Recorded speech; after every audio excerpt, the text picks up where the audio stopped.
শাবান, এটা কোনো সাধারণ মাস নয়। হযরত উসামা রাদিয়াল্লাহু তাআলা আনহু বলেন, রাসূলুল্লাহ সাল্লাল্লাহু আলাইহি ওয়াসাল্লাম ইরশাদ করে, শাবানু শাহরি ওয়া রমাদানু শাহরুল্লাহ।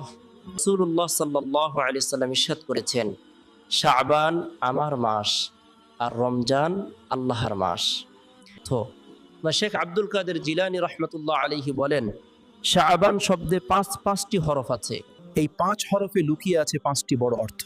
1 নম্বর থন, শিন দ্বারা শারাফুন অর্থাৎ সম্মান, আইন দ্বারা আলুবুন অর্থাৎ সমৃদ্ধি, 3 নম্বর বিররুন, বা দ্বারা বিররুন অর্থাৎ নেকি, 4 নম্বর হাতুন, আলিফ দ্বারা উলফাতুন অর্থাৎ ভালোবাসা, 5 নম্বর অজান, নুন দ্বারা নুরুন অর্থাৎ আলো।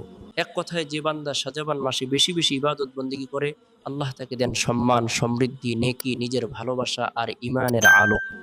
দর্শক, ভিডিওটি ভালো লাগলে সাবস্ক্রাইব করতে ভুলবেন না।